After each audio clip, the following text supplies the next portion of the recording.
Girl in the Ashes. Chapter 10. I am so glad I get to do this in a house and not at the edge of a forest. Magic isn't as great as most people think. It's much better to say you did it without help. Neriel says as I dress in the other room. Didn't you make the dresses with magic? I ask, adjusting the white fur shawl. No, I handmade every one of those dresses. I can't say that much for all my gowns. Well, how much do you cheat? I cut the material out and sew some of it. I'm not a complete cheat. Are you almost done? She asks, changing the subject. I come out of the room and she gasps at the sight of me. A smile crosses her face as she places the snowflake headpiece on my head. After that, I receive a warm hug from her. You look so much like your mother. Blue looks good on you. Do you want no one to recognize you again? We let go. Yes, but how exactly are you accomplishing that bit? Fairies can't do that, can they? Well, you know, I'm an illegal creature using illegal magic, so what's wrong with purchasing potions on the black market? You're such a great influence. She grins wickedly. Oh, you bet I am. Look at you, a servant dressing up as a princess, which is illegal, who captured the prince's heart, which is illegal, and now we're doing it all over again. Which is illegal, I finish. Oh Neriel, why are we doing this? Because you asked me to this time around. Besides, those laws are racist and discriminatory. She clears her throat. Now, I got you a carriage to ride to the castle. Jeb's agreed to drive us there. I raise my eyebrows. Jeb? How's that coming along? Does he know your secret? If he does and has kept it all these years, you have to tell him your feelings. Neriel blushes but scrunches her nose. You can't lecture me about Jeb, princess. Your story is almost the same as mine. Yeah, but you're not a servant and he's not a prince. It's a different story. You are no one's servant, Ella, she retorts as we hear a noise outside. Neriel peeks through the window and seems relieved. That must mean it's Jeb, with our ride. I can't imagine he brought a fancy carriage, more like a horse or something. We walk outside, and Jeb is just getting down from his cart. He looks handsome in a nice suit. This makes me wonder if he's coming along too. How will that work? I should force Neriel to come if that's the case. Hello Neriel, Ella, I hope you know what you're doing. You both look beautiful, he says, still in his humble manner. Yes, I know exactly what I'm doing. And I know the risks, but I really don't care anymore. I'll do anything to help Ella and anything to get back at Lady Harriet, Neriel says, rolling up her sleeves. I'm lost at the last statement she made. What do you mean to get back at Lady Harriet? I say. Neriel ignores my question. Whatever Lady Harriet did, it did not go well with Neriel. Neriel probably just wants my image of Lady Harriet to remain the same. Some truths aren't meant to be shared, perhaps this is one of them. I won't press, for now. Jeb and I stand back, both of us not sure what she's going to do. It becomes clear when she flicks her hands, and fabric and jewels from her house fly out and decorate the wagon. We stare, shocked by the overwhelming powers of magic. By the time she's done, it's no longer a wooden cart, but a passable carriage. Neriel even decorated the horse's saddle. It makes me wonder how powerful a witch and wizard are in comparison. They don't have to get their magic from a pixie like fairies do. Whoa! That's amazing! Thank you Neriel and you too, Jeb. I exclaim. Oh please, we're both going too, and I wanted to ride in style, Neriel says shrugging like it's something she does every day. I knew you were going. Don't you think people will add it up when I arrive with you? She reaches into her pocket and pulls out a vial. She wets her hand with the liquid inside before flicking droplets on our faces. Tada! No one will recognize any of us. It will be an adventure for all. Now hop in princess, we're already latecomers. Jeb helps me get into the back. After that, I watch him and Neriel up front. I hold and giggles as the makeshift carriage wheels forward. Every little girl dreams of riding a carriage headed off to a ball. It didn't dawn on me the first time I went, but it is now. It's a wonderful feeling. I am a giddy little girl. As the ride continues, I think about what I'm going to say to Edward. I didn't want it to end up like my dream, so I had to come up with something. It just seems strange that he, out of all people, is stressing the issue of true love. Up front, I hear the other two laughing. It's great to know that this also got them together. Maybe this whole thing isn't for my benefit alone. The coach stops and within minutes, Jeb opens the door for me, and I step out like a princess. The glass slippers appear from under the sparkling dress as I do. I see others arriving in their own sparkling dresses, but none are quite like the snowflake-covered dress I'm in, thanks to Nariel. The girls murmur, apply more makeup, and fix their hair. One of them is smarter than the rest and sees I'm not wearing heavy amounts of makeup and takes off a bit of her own. Taking one side of Jeb's hand with Nariel at the other, we walk up the steps to the grand door where guards bow to us. I nod to them and they wave a hand to the ballroom doors where the second pair of guards wait, opening the door for us and those behind. The magnificent room is revealed to us, full of red, green, and white dresses decorated with gold and snowflake designs. It's nothing like in my dream, which is good. Luckily the crowd doesn't stop and stare this time, well not the whole crowd. I spot Edward dancing with, what I suppose, is an actual princess. From the looks of it, she's a princess from Baldwin by the mermaid style of her dress and brightly colored hair. Edward looks up and joins my admirers who stare at me. We finally head down the stairs. No men wait at the bottom to ask me, which is fine by me. I'd rather not be crowded around. The current song ends and a new one starts. Jeb offers his hand, calling me princess. I grab Nariel's hand and place it in his. This is the moment I've been waiting for, the two of you to dance together and put the past in the past. A princess can manage herself without a dance partner. Nariel shakes her head but dances off. Jeb will surely sweep her off her feet by the time this is over. She needs a man in her life, especially one who has kept a huge secret from the king. I smile as they dance together. Yes, this will work out between them, no doubt about it.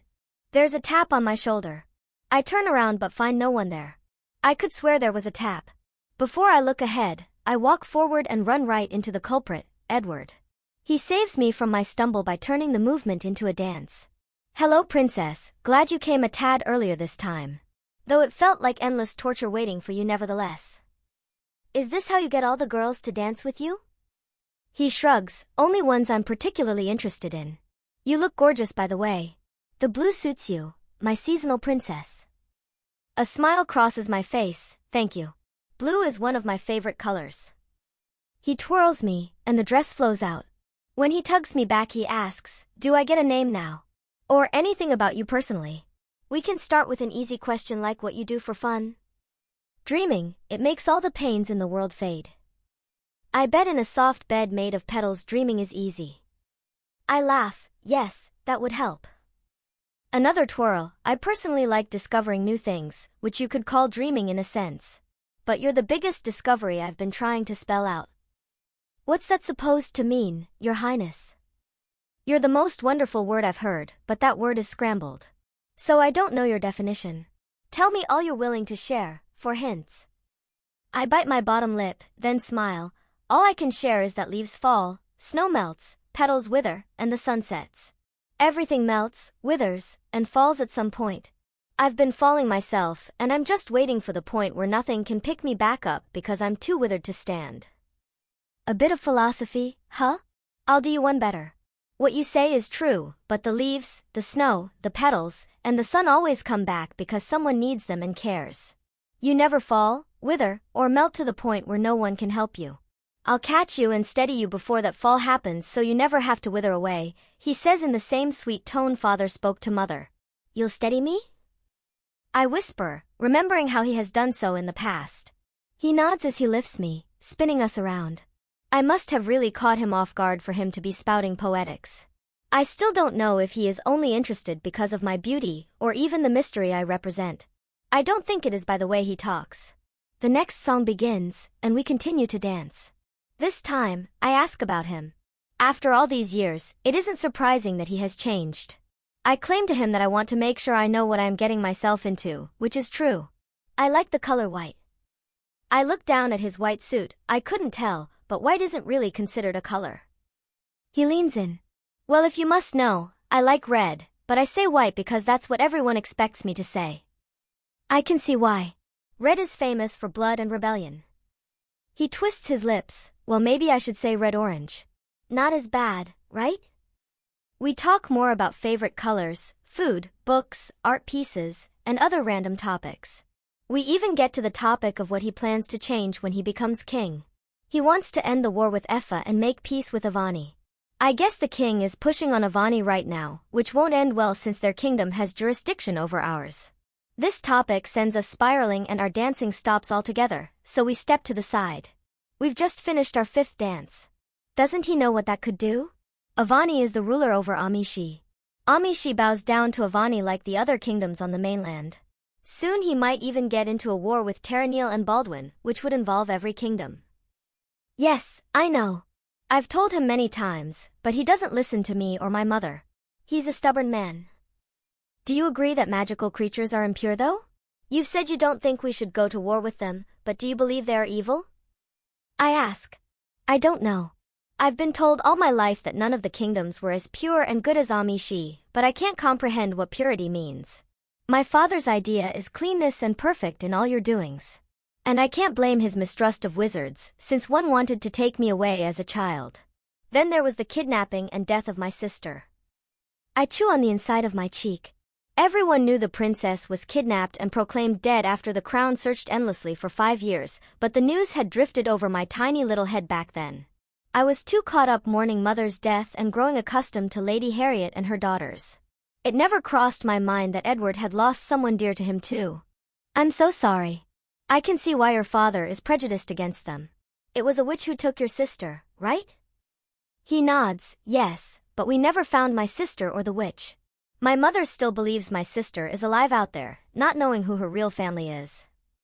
Mother told me about the king and queen's love story and the obstacles they faced. Once upon a time, they danced in this room and fell in love. I've always wondered how the king became filled with hate. His wife had been nobody of importance, yet his heart was big enough to accept her as she was. Yet, magic had taken his daughter from him and almost Edward too. Your parents really do love their family. They'll protect it with every fiber of their being. Edward stares over at his mother and father. Sometimes, they care too much, but I am happy my father has allowed me to choose a woman I love. He almost has 2 since he married a commoner. So, princess, you must tell me your name or even a hint. What does your name start with? Are you even a princess? I gracefully bow. With a P, your highness. P. None of the P names seem to fit you. He frowns. Wait a minute, you're teasing me, princess.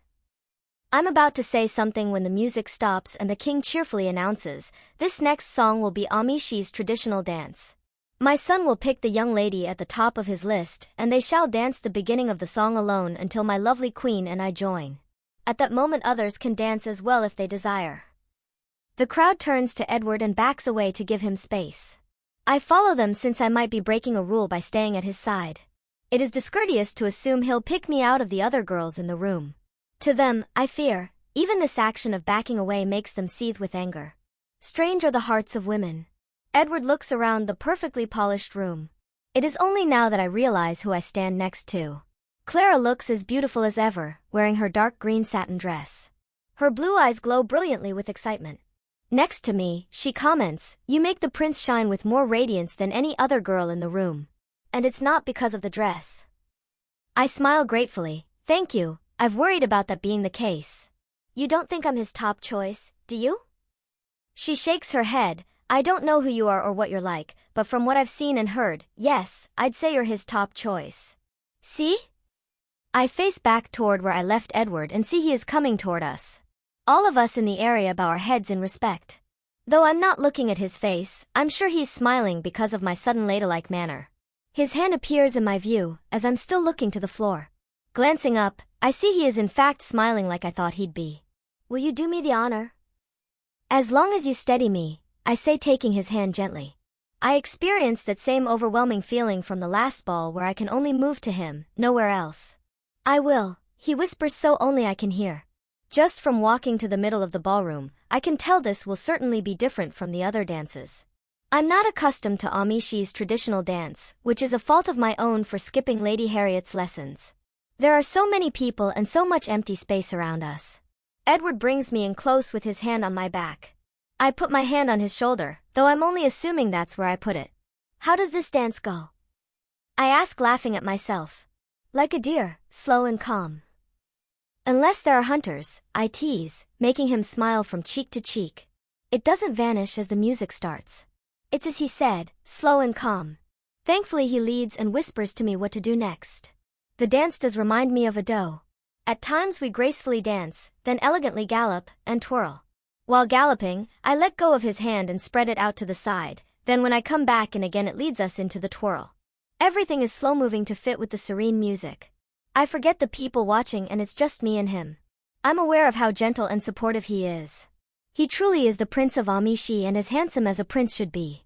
I can't believe I'm admitting it, thinking what all the other girls think of him. His dark eyes are indeed charming and his smile is equal to that, but there's something that I never saw in him before, a caring heart. The king and the queen join us in the dance as do more couples. Two of the pairs are Nariel and Jeb and then Aaron and Clara. Nariel smiles into Jeb's eyes. Jeb does the same. Clara winks over at me before looking into her own partner's eyes. It's amazing, almost as if she knows. Edward spins me once again. I come back laughing, but stop when I see he has quit dancing. He moves his hand from my back to my cheek and a part of my neck. Will you call me Edward? He asks. I already have been in my mind, I admit. Another smile crosses his face. He leans closer to me until my dream comes to life. He kisses me sweetly, and I feel my stomach lift pleasantly. As we back away, I burst into laughter, and so does he. Then my smile fades as I see a face staring daggers at us, Tessa. I remember why, during all these years and the years before, I decided I wasn't going to be in love with Edward. That being because of how sickly in love Tessa claims to be with him. It is her one goal. Her dagger stabs into my heart.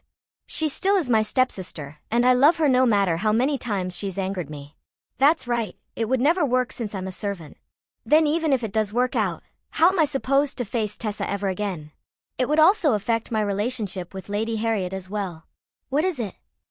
Edward asks me. I look back at him, a little dazed. This is what my daydreaming has led me to. Now, I have to break my heart and his so we can move on and fly back down to reality. The time's fitting too, just about 12 o'clock. I love you, Edward, but it won't work. I don't have permission to be here, and I don't want to torment you any further than I already have. I'm not worthy to be your friend and definitely not worthy to be your bride. I must go before I say, turning away, not finishing my sentence. I'm glad I went quick enough so he couldn't give a proper goodbye. He is following me through the crowd as fast as he can, but what use is that when there's a bunch of girls who have been waiting to dance with him? I find Nariel and Jeb, quickly pointing out the time to them. They hurry out the door with me, and we drive off in the coach. Once we make it to Nariel's house, she tells me to quickly take off the dress. She reverts Jeb's cart back into its former state while I head inside. When I come back out, I arrive at a spectacular scene. Nariel and Jeb have finally sealed the deal with a kiss. I pretend not to be there until Jeb drives away. Then I run over to Nariel's side to wave goodbye to him. Good job, Nariel. It's about time, I say, still waving without looking at her. I see her shaking her head at the corner of my eye. Did you get what you wanted tonight? She asks, looking past my comment. I'll see soon enough. If he doesn't come around asking, then it worked. And what if he does come? It won't matter. I'll have time to figure it out. Ella, based on how I feel about Jeb, I don't think it will be easy for the prince to stop thinking about you. He's not thinking about me. He's thinking about her. Nariel takes my hand and squeezes it. It's not a bad thing to be jealous of yourself. That's the best person to be jealous of. Why? So I can be pretentious? No, because then it says you love yourself, which you can't love anyone else if you don't love yourself. Don't you know how it works? Besides, that princess and you are the same Ella I know. The princess is just happier, and not because she's in nice things, but because she feels she's worth something. The prince brings that out. So I'm betting when you, Ella the servant girl, go on that adventure with him, he'll bring out that princess. I soak in her words. Is that really how love works? She must be right. I've never felt so happy in my entire life, including when I was with father and mother. They're probably up in heaven agreeing with Nariel and screaming at me for being an idiot, mother in particular. She was sweet, but also quite blunt. I can hear her now. Ella, you better not leave things like this. You didn't even let the poor boy speak. Sometimes, I hate mother and Nariel. Why do they have to be right?